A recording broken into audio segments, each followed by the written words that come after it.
his first presentation of the week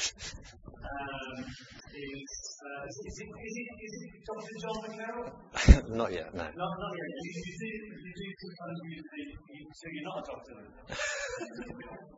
I've never used the term doctor with my name.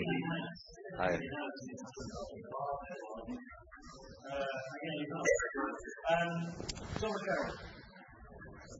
So I'm just thought I'd take you through a few open source software projects that I've known. So most of you probably know what open source is, but just to make sure, open source specifically talks about software or projects in general that the source code behind the software is available for you to read. They're not necessarily free, though the majority of them are, and free software isn't necessarily open source. So open source is specifically, you can get into the software, you can play around with what it does, and you can change it if you need to. And open source software is not always free. First project to mention, Mozilla Firefox. You've probably all heard of this. If you haven't, you probably should. If you're using Internet Explorer, you definitely should. Firefox is a brilliant browser. If you wonder why all your websites don't do anything interesting, why they're not great, use Firefox.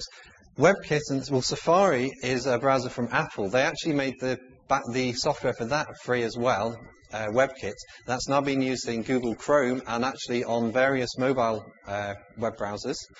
Ubuntu is a whole operating system, so it's not just about software programs, single software programs, it's about operating systems. You can completely replace Windows and have Linux and use Linux instead. You get browser, you get all sorts of software for that. You don't have to use Windows. This always amuses me. When you get Windows, you install it, you get this menu and there's basically nothing in there, so you have to go off and you have to find more software. When you get Ubuntu, 25,000 packages listed, all available and there for you to use. And if you install from a CD, you've probably got them there very handy. FreeBSD is an alternative to Linux, another open source operating system. Actually, the backend for Apple's OS X, which means it's on the iPhone as well. So the iPhone is actually built on open source software. Both of these, Android and the iPhone OS, are built on open source software. Apple do things differently. They don't necessarily make everything free for you to get and for you to change. Android is very free and it means everybody can change it, but there's different pros and cons for that.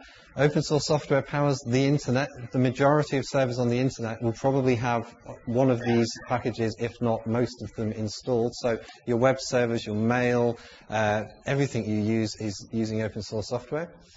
This is, if you use MSN or Yahoo Instant Messenger or AOL Instant Messenger, or maybe you use a few of them and you have lots of little apps to use them, if you get one of these, Pigeon for Mac, for Windows and Linux, and Adium for Mac, you can have all the instant messengers together. GIMP is a graphics manipulation package, so it's a bit like Photoshop or PaintShop Pro, and it's free. Again, it's free and open source, and it's really good, and you can do all the sorts of things you would do with these other packages, like cropping, etc., etc. Audacity is similar, but for sound, so you can amplify, you can manipulate sound in lots of different ways. If you have to do a podcast or edit sound for a presentation or something like that, Audacity is a great way to do it, and it's available for every platform, Mac, Windows, and Linux. OpenOffice, you can replace Microsoft Office, and this has a writing program, a presentation program, it has a spreadsheet program. These days you probably want to look at LibreOffice because for various reasons LibreOffice is the better choice.